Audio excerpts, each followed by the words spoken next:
منتوں سے فارغ ہو چکے ہیں، باقی سب کو مکمل کریں۔ الحمدللہ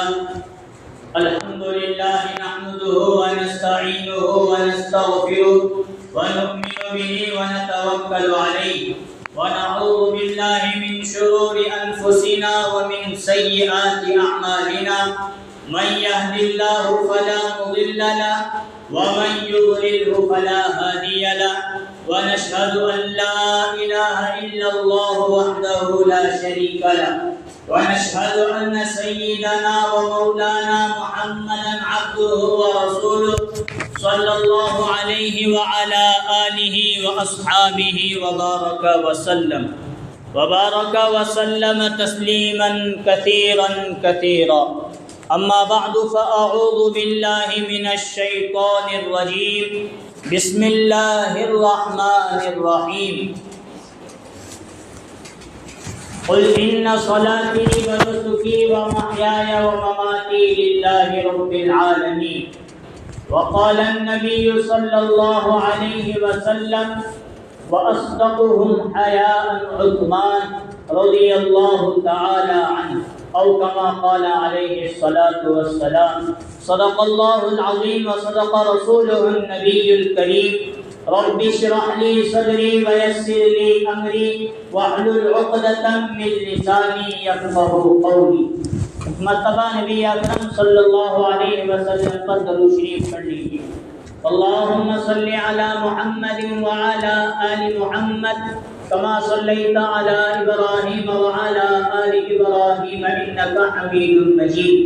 اللهم بارك على محمد وعلى آل محمد كما باركت على إبراهيم وعلى آل إبراهيم إنك حميد مجيد.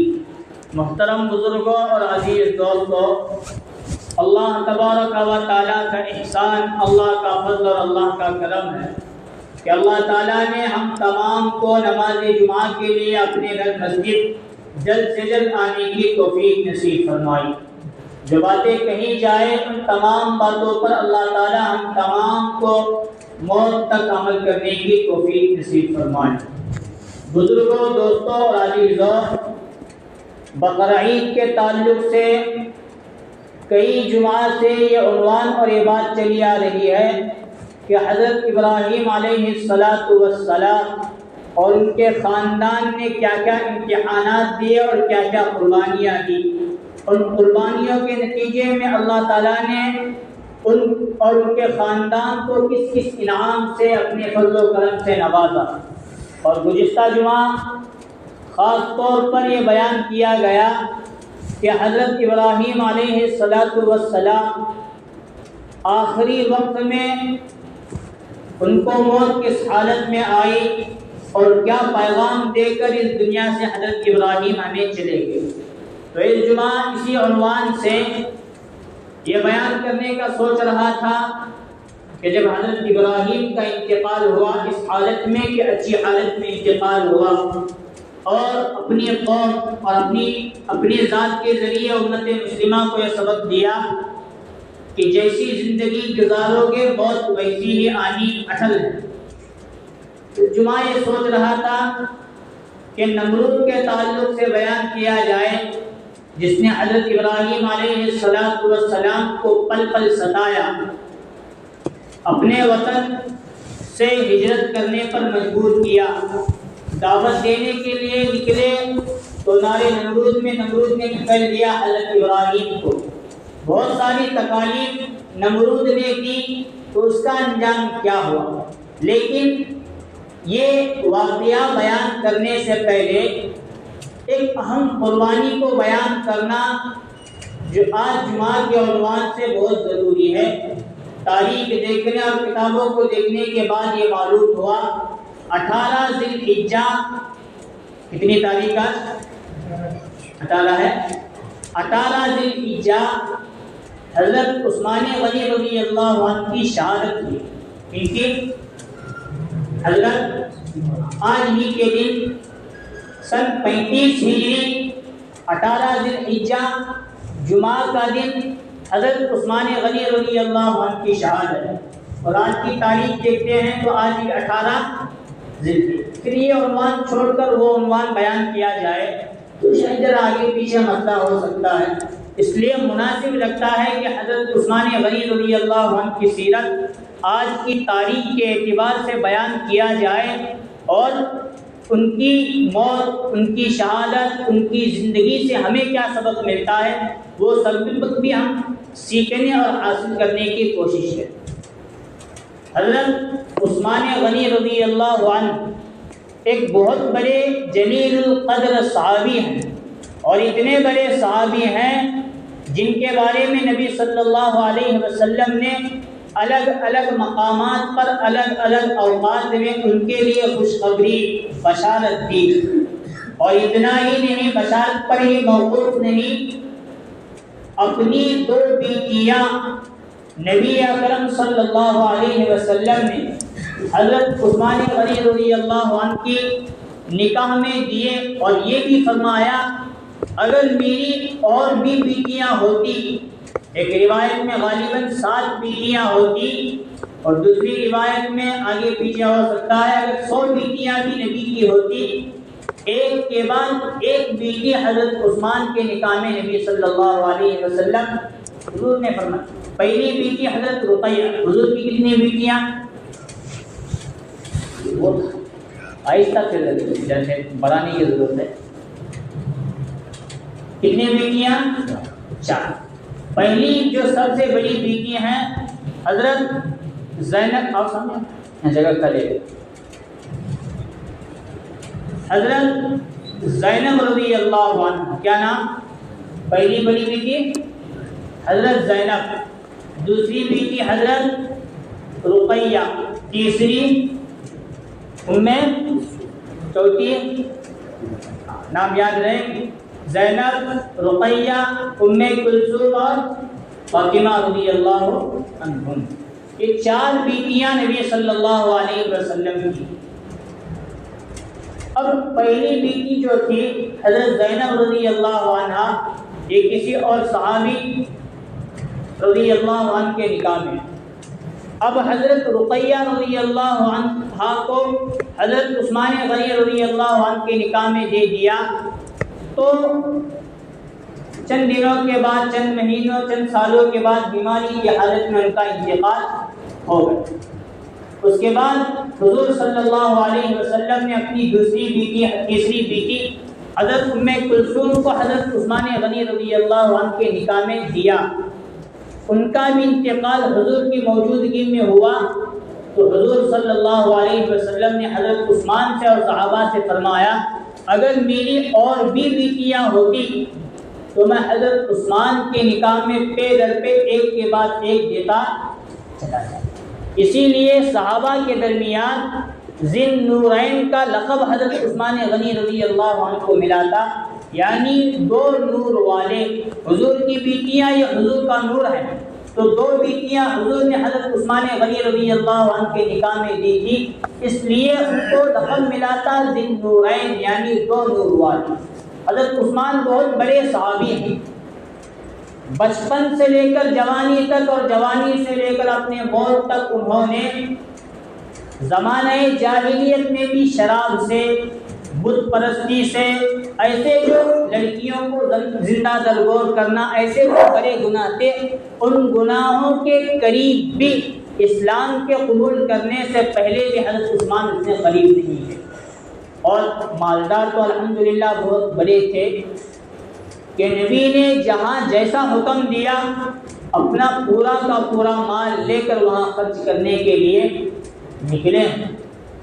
جب حضور صلی اللہ علیہ وسلم ہجرت فرما کر مکہ سے مدینہ منورہ تشریف لے گئے تو اعلان حضور نے فرمایا مجھے یہ زمین پسند ہے، اسے کون اللہ کے لیے خرید کر مسجد نبوی کے لیے وقف کرنے دینا چاہتا ہے.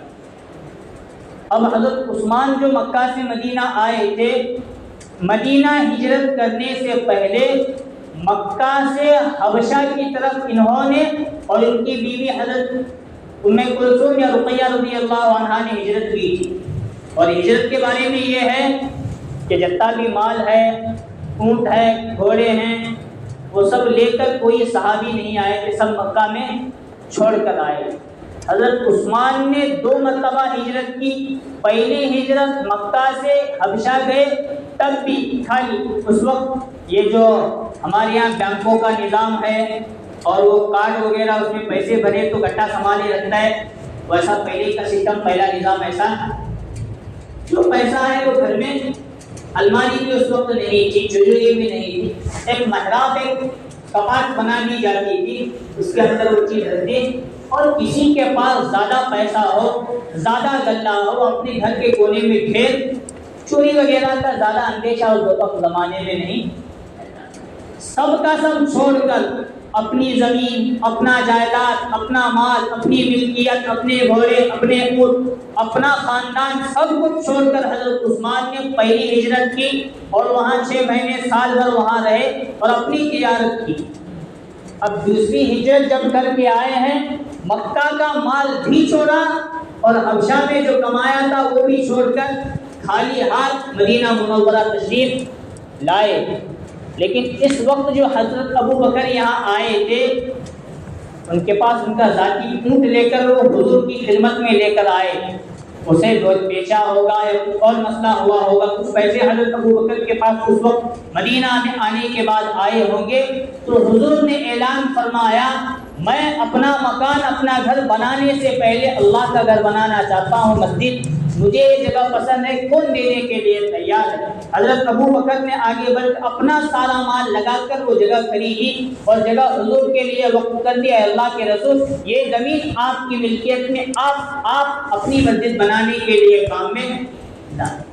اب دوسرے صحابہ ہجرت کر کے آتے چلے گئے، مدینہ میں دعوت کا نظام بنا اور لوگ دور دراز سے مسلمان ہو کر مدینہ میں آنے لگے۔ مسجد نبوی اور مسجد کی جگہ چھوٹی پڑنے لگی۔ اب حضرت عثمان غنی رضی اللہ عنہ کے پاس مال آ چکا تھا، حضور نے واپس اعلان کیا مسجد نبوی کے قریب میں جو جگہ ہے وہ کسی یہودی کی جگہ ہے، مجھے یہ جگہ مسجد کے لیے چاہیے اور پسند ہے، کون اللہ کے لیے یہ جگہ لے کر مسجد نبوی کے لیے وقف کرنا چاہتا ہے؟ میں محمد رسول اللہ صلی اللہ علیہ وسلم کل قیامت کے دن جنت میں اور جنت سے دلانے کا ضامن ہوتا ہوں۔ حضرت عثمان غنی رضی اللہ عنہ آگے بڑھے اور انہوں نے اس زمانے میں 35 لاکھ روپے، درہم دینار تھے کتنے؟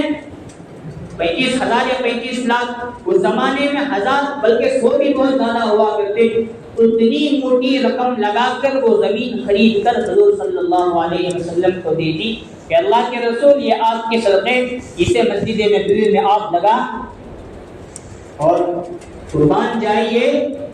یوں ہی انہیں غنی کا لقب نہیں ملا۔ آج علماء کہتے ہیں عمرہ حج کے لیے ہم لوگ جاتے ہیں، جانے کے بعد مسجد نبوی میں وہاں حضور کی زیارت کے لیے جاتے ہیں۔ مسجد نبوی آج جتنے لمبائی پر بنی ہوئی ہے وہ، اور مسجد نبوی کے اطراف میں صحن کے طور پر بہت بڑی کھلی جگہ ہے، وہ اتنی بڑی جگہ آج مسجد نبوی میں جو بلب لگے ہیں اس کی بجلی کا خرچہ، پنکھے، کولر، اے سی، فرش، عرش، جتنا بھی خرچہ مسجد نبوی کا آج بھی اٹھایا جا رہا ہے وہ حضرت عثمان غنی رضی اللہ عنہ کے مال سے آج بھی اٹھایا جا رہا ہے۔ بندہ اس وقت بھی اللہ کے راستے میں خرچ کر کے چلے گئے، لیکن ان کا ارادہ تھا میں غنی ہوں، اللہ نے مجھے مال دیا ہے، میرا مال ہمیشہ اللہ کے راستے میں لگتے رہے، جیسی نیت ویسا اللہ کا فیصلہ۔ اس زمانے بھی مسجد پر حضور پر خرچ کرتے رہے، اور آج کے دور میں مسجد نبوی کا، بلکہ یوں بھی کہا جائے تو کم ہے، پورے مدینہ کا خرچ حضرت عثمان غنی رضی اللہ عنہ آج بھی اٹھا۔ اس زمانے میں انہوں نے اپنی زمین اور اپنے باغات، اپنے کھجور وقف کیے، وہ وقف کی زمین آج بھی وہاں کی سعودی حکومت کام میں لاتی ہے اور وہ پیسہ مسجد نبوی کے اخراجات میں لگاتی ہے اور بچا ہوا پیسہ غریبوں کے اندر بھی تقسیم کرتی ہے. اور کمال کی بات، اتنا حکومت نے پیسہ بچنے کے بعد جمع کیا ہے، حضرت عثمان غنی رضی اللہ عنہ کے نام سے مستقل ایک بینک کھولا گیا ہے. اس بینک میں آج بھی کروڑوں کی ملکیت حضرت عثمان غنی رضی اللہ عنہ کے کھاتے میں. کمال کی بات ہے، حضرت عثمان کے رضی اللہ عنہ جب مدینہ منورہ میں آئے اور اللہ نے ان کو وہاں بھی پیسہ دیا، تو ایک یہودی اس زمانے میں اس کا ایک کنواں تھا اور اس کنویں کا پانی بڑا میٹھا تھا. تو مدینہ میں اس دور میں پانی کی قلت، پیسوں کی قلت، غربت اور فاقے کی نوبت اس حالت تھی. وہ جو یہودی تھا مسلمانوں سے بڑا بغض رکھتا تھا، حسد، چڑھتا تھا، جلن رکھتا تھا. اپنے یہودیوں کو آدھی قیمت میں پانی دیتا اور مسلمانوں پر قیمت مہنگائی کے ساتھ پانی دیا کرتا اور مسلمانوں پر چڑھتا تھا. ذرا ان کو منع کرو، ذرا آ کر ابھی سنت وغیرہ پڑھنے دو، ذرا خیال رکھتے جاؤ تو مل جائے. آ کر بیٹھو، انشاءاللہ آپ کو آخر وقت میں 5 منٹ وقت دیا جاتا ہے، 5 سے 7 منٹ. تو اس طرح کرنا اچھا نہیں ہے. دیکھتے رہو ذرا مسجد سے، ذرا ویسا مناسب نہیں. اور آگے پھر کیا بول رہا تھا؟ ہاں، کنواں. آؤ سب آگے بڑھتے ہیں. دیکھو بیچ میں بہت جگہ کھڑی، آؤ اس طرح کرنا اچھا نہیں. آگے آگے بڑھو، ابھی سے سفید درست کرنے شروع کرتے ہیں. وہ یہودی مسلمانوں سے بغض و عداوت میں کنویں کا پانی بڑا مہنگا اور گرا قدر بیچا کرتا. حضرت عثمان غنی رضی اللہ عنہ تک وہ جب بات پہنچی، انہوں نے وہ پورا کا پورا کنواں خریدا اور وقف کر دیا. جسے اس کا پانی جتنا لینا ہے لے لو، 1 روپیہ بھی دینے کی ضرورت نہیں. سب یہودی بھی پیتے، عیسائی بھی لیتے، مسلمان بھی اپنے کاموں میں پانی لایا کرتے تھے. وہ کنواں آج بھی حضرت عثمان غنی رضی اللہ عنہ کے نام سے وقف ہے اور وہاں کا پانی آج بھی کام میں لایا جاتا. اسی لیے کسی نے کہا قارون نے اپنا خزانہ جمع کر کے رکھ کر اللہ کے نام پر نہیں دیا. زکوٰۃ کا حکم تھا نکالنے کے لیے، زکوٰۃ نہیں دیا. اس کا مال اور وہ زمین کے اندر دھسا دیا گیا. اور ادھر اللہ کے نام پر خرچ کرنے کا حکم حضرت عثمان کو ملا. انہوں نے کنواں خرید کر دیا. آج تک زمین سے اللہ و مال کے اعتبار سے پانی نکال کر لوگوں کو سیراب. ان نیتوں کا فرق ہے. مال ہم اللہ کے راستے میں دیں گے، اللہ ہمیں کسی اور طریقے سے دیتا. اور اگر دبا کر رہیں گے وہ دب کر ختم ہو کر چلا جائے. ایک مرتبہ بطور حکایت وہ بندہ یہودی، اب اس کے اندر اور زیادہ چیز ہوئی، میرے پاس ملکیت تھی، ہر روز انکم کا کوئی نہ کوئی ذریعہ، ایک گٹا انہیں دی، پیسہ کہاں ٹکنے والا میرے پاس. تو دیکھے اپنے پانی لے کر چلی، اب اور زیادہ بھرنے لگی یہودی. یہاں کر حضرت عثمان کو تلاش کیا اور کہا میں نے آپ کو کنواں بیچا ہے، اس کا پانی نہیں بیچا. اس لیے آپ اپنا پانی پورا کا پورا کنواں سے نکال لیجیے اور مجھے میرا کنواں، مجھے پانی اس کا آپ لے لیجیے، کنواں میرا رہنے دیجیے. حضرت عثمان غنی رضی اللہ عنہ کہنے لگے تجھے بھی میں تلاش کر رہا تھا اسی چکر میں نے کنواں خریدا تھا، پانی نہیں خریدا تھا. تو نے مجھے الٹا بیچ دیا ہے. پورا کا پورا پانی تو نکال لے کر چلا جا، میرا کنواں میری حیثیت کے اعتبار سے ہاں. وہ یہودی خاموش ہو کر چلا گیا، کیونکہ صحابہ تھے، مسلمان تھے، ان سے الجھنا، یہ تو قرآن و حدیث کو جاننے والے. تو چلا گیا، اس کا نام و نشان بھی تب کا تب ختم. ایک صحابی حضرت عثمان غنی رضی اللہ عنہ، بہت بڑے جلیل القدر، غنی، اللہ کے راستے میں خرچ کرنے والے، مال کی محبت ذرہ برابر بھی ان کے دل کے اندر. غزوہ تبوک میں نبی صلی اللہ علیہ وسلم نے صحابہ میں اعلان کیا لمبا چوڑا سفر ہے، گرمی کا سفر ہے، گرمی سخت ہے، اللہ کے راستے میں خرچ. حضرت ابو بکر صدیق رضی اللہ عنہ اپنا پورا کا پورا مال جو اس وقت ان کے پاس تھا وہ لے کر آئے. حضرت عمر رضی اللہ عنہ تک جب یہ بات پہنچی، انہوں نے اپنا آدھا مال گھر میں رکھا، آدھا مال اللہ کے راستے میں لے کر آ کر حضور کی خدمت میں دے دیا۔ حضرت عثمان غنی رضی اللہ عنہ اس وقت جو لائے ہیں 10,000 دینار اللہ کے راستے میں لا کر حضور کے سامنے پیش کیا، اور 650 اونٹ اس پر گلہ وغیرہ لاد کر اور 50 گھوڑے لا کر اللہ کے راستے میں خرچ کیا۔ وہ سب کا سب رکھا، حضور صلی اللہ علیہ وسلم اس مال پر اپنا ہاتھ پھیرتے تھے، اس کو الٹ پلٹ کرتے تھے اور دعا دیتے تھے، عثمان اللہ تم سے راضی ہو جائے، اس کے بعد کوئی عمل تمہیں گمراہ کر نہیں سکتا، کوئی عمل تمہیں کوئی گناہ وغیرہ تمہیں نقصان پہنچا۔ اتنا مال اللہ کے راستے، لیکن مجال اتنی کہ مال کی محبت دل کے اندر چلے جائے، ایسا کبھی نہیں۔ خرچ کرتے تھے، اللہ ان کو دیتا چلا جاتا۔ حضرت ابو بکر صدیق رضی اللہ عنہ کے زمانے میں یا حضرت عمر فاروق رضی اللہ عنہ کے دور میں ایسا وقت مدینہ پر آیا، مدینہ کے ہر گھر کے اندر فاقہ، بھوک، شدت، پیاس یہ ستانے لگی، اور بارش، غلہ، اناج وغیرہ ذرہ برابر بھی مدینہ میں۔ اس زمانے میں ملک شام سے حضرت عثمان غنی رضی اللہ عنہ نے 100 اونٹ سے زیادہ مال تجارت اپنے یہاں بلوایا۔ اب جب مدینہ منورہ کے اندر وہ اونٹوں پر لدا ہوا غلہ ملک شام سے آیا، اب مارکیٹ میں غلہ نہیں اور تاجر لوگ پریشان تھے، تجارت کے لیے ہمارے پاس سامان آئے گا، اب لوگ ہم جو رقم بولیں گے اس کے اعتبار سے لے کر ہمارے پاس چلے جائیں۔ وہ تاجر لوگ مال تلاش کرتے، ان کو بھی باہر مال ملنے کے لیے تیار تھے۔ ملک شام تک کی حدود کو پار کر کے حضرت عثمان نے یہاں مدینہ منورہ میں مال منگوایا۔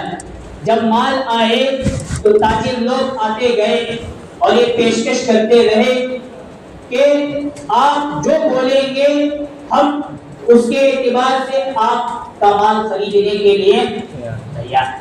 حضرت عثمان نے پوچھا، کہا میں بولنے کے لیے تیار نہیں، تم تاجر لوگ جب اپنا مال لے کر آئے ہو تو بتاؤ 1 کلو غلے کے پیچھے کتنا تم دینے کے لیے تیار؟ انہوں نے کہا ایک غلہ آج کل مارکیٹ میں 2 درہم میں بیچا جا رہا ہے، تو ہم 2 کے بجائے 3 کر کے عثمان فرمانے لگے یہاں مدینہ منورہ اور اطراف میں مارکیٹ میں سب ٹھپ، کاروبار ٹھپ ہے، کسی کے پاس غلہ نہیں سوائے میرے، تم ایک بڑھا کر دے رہے ہو، مجھے اور بھی ہے جو بہت بڑھا کر دینے کے لیے تیار، تم بڑھا سکتے ہو تو بتاؤ۔ بعض تاجروں نے 1 کلو کے پیچھے 5 درہم پہ اور ان کی اوقات ختم ہو گئی۔ حضرت عثمان نے کہا اگر 1 کے 10 درہم دینے کے لیے تیار ہو تو مال لینے کی حیثیت ہے تو لے کر چلے جاؤ، ورنہ ایک ذات ایسی ہے جو مجھے 1 درہم کے 10 درہم دینے کے لیے تیار۔ حتیٰ کہ یہ بات حضرت عمر فاروق رضی اللہ عنہ تک پہنچی، انہوں نے بھی آ کر سودا کیا کہ جب تجارت کا مسئلہ ہے تو مدینہ کے حالات خراب ہیں اور بیت المال میں اتنی رقم بھی موجود نہیں ہے کہ تم جو مانگ رہے ہو 1 کے 10 اتنا ہماری حیثیت فی الحال نہیں ہے، اگر تم کہتے ہو اور اگر تم راضی ہو تو میں عمر بن خطاب بطور امیر المؤمنین اور خلیفۃ المسلمین تمہیں 1 کے 6 درہم دینے کے لیے تیار ہوں، راضی ہو تو دو، ورنہ میری بھی اتنی طاقت ابھی مدینہ کے اعتبار سے نہیں۔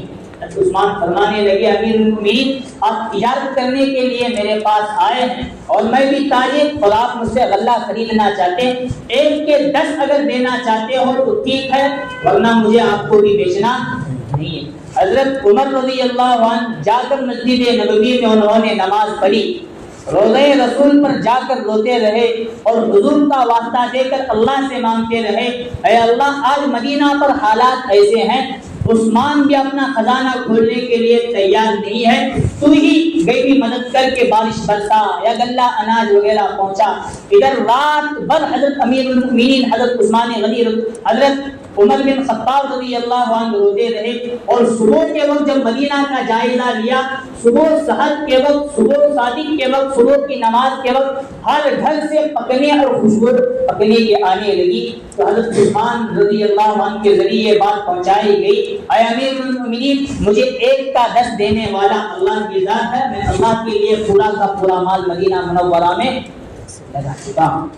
اس وقت اللہ بھی ان سے راضی، ابو بکر بھی ان سے راضی، نبی اکرم صلی اللہ علیہ وسلم بھی ان سے راضی، اور اللہ بھی سب راضی ہو گئے۔ حضرت عثمان غنی رضی اللہ عنہ سب کو راضی کر کے وقت بہت بیتا چلا جا رہا ہے۔ ایک وقت حضرت عثمان غنی رضی اللہ عنہ پر ایسا آیا کہ ان کی خلافت کے 12 سال گزرے اور فتنہ فساد برپا کرنے والے دشمن حضرت عثمان غنی رضی اللہ عنہ کی جان کے دشمن ہو گئے۔ 6 سال تو بڑے اطمینان کے ساتھ گزرے اور آخری 6 سال اتنے الجھن میں گزرے ہیں کہ جو فیصلہ کرتے ان کے فیصلے پر انگلی اٹھانے والا کوئی نہ کوئی دشمن منافق جو مسلمانوں کے لباس میں وہ آ کر حضرت عثمان کو نشانہ بنانا شروع۔ صحابہ کا یہ کام نہیں تھا، منافقین یہود نصارہ جو مسلمانوں کے حلیے میں مدینہ میں آ کر بسے تھے انہوں نے حضرت عثمان کو ستانا شروع کیا۔ ایک وقت ایسا آیا آخر کے 6 سال میں حضرت عثمان کو انہوں نے اتنا پریشان کیا، اتنا پریشان کیا، اتنا پریشان کیا کہ حضرت عثمان کے لیے جس مسجد کو انہوں نے اپنی جگہ دی، اپنا مال لگایا اور آج بھی دے رہے ہیں، اس مسجد میں آ کر نماز پڑھنا اور پڑھانا حضرت عثمان کے لیے انہوں نے دشوار کر کے آخر 40 دن ایسے گزرے ہیں، گھر کا دروازہ تک کھولنے کی جانی دشمنوں نے اجازت نہیں دی، باہر انہوں نے محاصرہ کیا، پڑاؤ ڈالا، اگر باہر نکلے یا کوئی صحابی ان کی مدد کے لیے آئے تو ہم مدینہ منورہ کے اندر خون کی ندیاں بہا کر رکھ دیں گے، ایسی افواہیں جانی دشمنوں نے رکھی۔ وہ مسلمان اصل میں نہیں تھے، وہ کوئی صحابی ان میں نہیں تھا، سب کے سب منافقین تھے، اور اتنے زیادہ منافقین مدینہ منورہ میں جمع ہوئے، کوفہ سے آئے، بصرہ سے آئے، مصر سے آئے، جتنے اطراف کے علاقے سب نے شور مچایا، عثمان کے فیصلے ہمیں منظور، کب ان کو قتل کریں گے یا کب یہ اپنی خلافت چھوڑ کر دارالحکومت سے کسی اور جگہ جانا چاہے تو جانے کی ان کو اجازت ہے، لیکن وہ اب ہمارا خلیفہ نہیں، ہم ان کو خلیفہ ماننے کے لیے تیار۔ اتنی بڑی سازش رچی گئی، آخر 40 دن ایسے سختی کے ساتھ گزرے، ایک گلاس پانی باہر سے کسی صحابی کو ان کے گھر تک پہنچانے کی اجازت بھی وہ لوگ دینے کے لیے تیار۔ حضرت علی رضی اللہ عنہ نے اپنے دونوں بیٹوں کو لگا دیا، جاؤ ان تک کھانا پہنچاؤ، پانی پہنچاؤ، وہ لے کر نکلے ہیں، ان کے ہاتھ سے وہ چیزیں چھینی گئی، ان کی شان میں گستاخی کی گئی اور ان کو وہاں سے نکالا گیا۔ صحابہ ایک جماعت کی شکل میں کبھی رات کے وقت میں کبھی تنہائی میں آ کر حضرت عثمان سے کہا کرتے تھے یہ لوگ آپ کے جانی دشمن بن چکے ہیں، اب آپ کو قتل کرنا چاہتے ہیں، ہم آپ کو کب سے کہہ رہے ہیں کہ ہمیں حکم دیجئے، ہم مدینہ منورہ میں رہتے ہوئے آپ کی جان کی حفاظت کریں گے، اور یہ جو آپ کے جانی دشمن ہیں بلوائی لوگ، سبائی لوگ، شیعہ لوگ، ہم ان کے ساتھ لڑائی کریں گے اور ان کو قتل کر کے رکھ دیں گے۔ حضرت عثمان کہتے تھے مدینہ منورہ اور مکہ یہ حرم شریف، اللہ اور اللہ کے نبی صلی اللہ علیہ وسلم کی طرف سے حکم ہے، یہاں کسی مسلمان کا خون کبھی رائے گا جانا نہیں، بہنا نہیں چاہیے۔ میں عثمان یہ نہیں چاہتا میری ایک ذات کی وجہ سے مسلمانوں میں جھگڑا فساد ہو اور مدینہ منورہ جیسی پاک زمین خون سے بھر دے، میں نہیں چاہتا۔ اگر وہ میرے دشمن جو قرآن و حدیث کو نہیں مانتے میری جان لے کر میرا خون بہا کر اللہ اور اللہ کے رسول کا حکم توڑنا چاہتے ہیں تو میں اس کا ذمہ نہیں، لیکن میں اور میری طرف سے صحابہ کو یہ بات کہتا ہوں کوئی بھی ان کے خلاف تلوار نہ اٹھائے۔ اگر تم لوگوں نے میرا حکم یا میری طرف سے تلوار اٹھائی، تم نے مکہ اور مدینہ کی حرمت کو پامال کیا، اور اللہ اور اللہ کا رسول تمہیں مدینہ اور مکہ کی حرمت پامال کرنے کی وجہ سے، یہاں خون بہانے کی وجہ سے کبھی معاف۔ اس لیے صحابہ بھی چپ، کیونکہ حکومت اور امیر المؤمنین حکم دینے کے لیے تیار تھی، اور ادھر قرآن و حدیث کا فیصلہ ہے کہ مدینہ میں خون کسی مسلمان کا بہنا نہیں چاہیے۔ اسی حالت میں 40 دن گزرے ہیں، کھانا بند کر دیا گیا، پانی بند کر دیا گیا، اور 40 دن کے بعد وہ ظالم لوگ اندر گھسے ہیں اور جا کر ایک کسی کے پاس سلیب کی چیز تھی، لوہے کی، وہ حضرت عثمان غنی رضی اللہ عنہ کے سر پہ مارا، خون بہنے لگا۔ ان کی بیوی ناملہ آگے بڑھی اور ایک ظالم نے حضرت عثمان پر تلوار سے وار کرنا چاہا، انہوں نے اپنے ہاتھ سے وہ تلوار کا وار جو روکا، پوری کی پوری ہتھیلی کٹ کر گر گئی۔ اس طرح ان کو لاتوں سے، حقوں سے، ان کے سینے پر بیٹھ کر مار کر حضرت عثمان رضی اللہ عنہ کو مکمل طور پر شہید کیا۔ شہید کرنے والے کون تھے؟ اس زمانے میں ان کا نام منافقین تھا، بعد میں ہوتے ہوتے ہوتے ان کا نام بنا شیعہ۔ کیا نام بنا؟ جتنے لوگ تھے حضرت عثمان کو قتل کرنے والے، حضرت عثمان کے قتل کے بعد انہوں نے حضرت علی کے ہاتھ پر بیعت کی، ہم آپ کو اپنا خلیفہ بنانا چاہتے ہیں۔ حضرت علی کہتے تھے تمہارے ماننے اور بنانے سے کچھ نہیں جب تک صحابہ کرام آپس میں مشورہ۔ بعد میں انہوں نے کہا ہم نے جو حضرت عثمان کو قتل کیا ہے آپ کو خلیفہ بنانے کے لیے آپ کی محبت میں، اور حضرت علی کے محبت کا جو دم بھرتے تھے اس زمانے میں، صحابہ کے زمانے میں ان کا نام شیعہ ہو گیا۔ کیا ہو گیا تھا؟ ایک 2-4 منٹ کی وقت آگے ذرا میں لے کر ایک اہم بات پر ابھی آتا ہوں۔ ابھی رمضان وغیرہ میں وہ انتقال ہوا جس کا بم مار کر اسے قتل کیا گیا، خامنائی کے وفات کے بعد ہم اہل سنت والجماعت میں ایک بات سنی، لوگوں میں ایک آئی کہ انہیں شہید ہوا، انہیں اچھا آدمی، انہیں ایسا۔ اس کے بعد اس کے انتقال کے بعد وہ اسرائیل کے ساتھ ایران والے لڑے، ہم ان کے محبت میں اسٹیٹس، ان کی محبت ایسا ویسا، آگے بات انشاءاللہ محرم کے تعلق سے میں لانے کی کوشش کرتا ہوں۔ لیکن ایک فلسطینی بندے کا پیغام اس وقت کا میں آپ کو بتاتا ہوں۔ ایک فلسطینی نوجوان، ادھر بھی ملبہ، ادھر بھی ملبہ، ادھر بھی ملبہ، ادھر بھی ملبہ، سب گھر گرے ہوئے ہیں، وہ بندہ پیر پر پیر گھر کے اس نے ویڈیو کوئی بنا رہا تھا، تو اس نے کہا آج اہل سنت والجماعت کے افراد خامنائی کے موت پر خوشی منا رہے ہیں، سمجھ رہے ہیں کہ اسرائیل سے لڑ رہا ہے تو یہ ہمارا بڑا خیر خواہ ہے۔ میں کہتا ہوں کہ یہودیوں سے زیادہ مسلمانوں کے جانی دشمن یہ شیعہ لوگ، کیونکہ یہ لوگ صحابہ کرام کے دشمن ہیں۔ جو صحابہ کا دشمن وہ کبھی ہمارا دوست ہو نہیں۔ ہم فلسطین والوں کے لیے جتنا اسرائیل دشمن ہے اس سے کئی زیادہ ہمارے لیے شیعہ دشمن، کیونکہ ہماری محبت صحابہ سے محبت ہے۔ اگر وہ صحابہ سے محبت کرتے ہیں تو ہمارے ساتھ محبت کا دم بھرنا ٹھیک، ورنہ ہم سے محبت کا دعویٰ، اور عثمان کو قتل کر کے وہ خوش ہیں، عمر کو قتل کر کے خوش ہیں، علی کو قتل کر کے خوش ہیں، اور انہوں نے ہی حسین کو قتل کیا، انہوں نے ہی حسن کو قتل کیا، فاطمہ کے خاندان کو انہوں نے کربلا میں قتل کیا۔ اس کے بعد یہ ہمارے ساتھ محبت کا دم بھرے، اس بات کو ہم ماننے کے لیے تیار ہیں۔ اور کمال کی بات بتاؤں میں آپ کو، حضرت عثمان کی آج شہادت کے علی 18 ذی الحجہ، ہمارے یہاں فقط کتنی عید ہے کہتے ہیں؟ 2 یا 3 PTS والوں کے نزدیک 3، تو ہمارے ابھی یہاں ہم سنی والوں کے نزدیک 3 ہمیں بنائے، ربیع الاول میں بھی مناتی ہے سب، وہ بھی حالانکہ اس کا ثبوت نہیں، لیکن آج 18 ذی الحجہ کو شیعہ لوگ عید مناتے ہیں۔ جیسے ہمارے عید کی خوشی کیسی ہوتی ہے، عید کی خوشی ان کے یہاں بھی اس طرح ہوتی ہے۔ تحقیق کرنے پر ملتا ہے اس کا نام انہوں نے عید غدیر رکھا ہے۔ کس خوشی میں رکھا ہے؟ اسی وقت ہم نے عثمان کو قتل کیا تھا، یہ دن ہمارے لیے کون سا دن ہے؟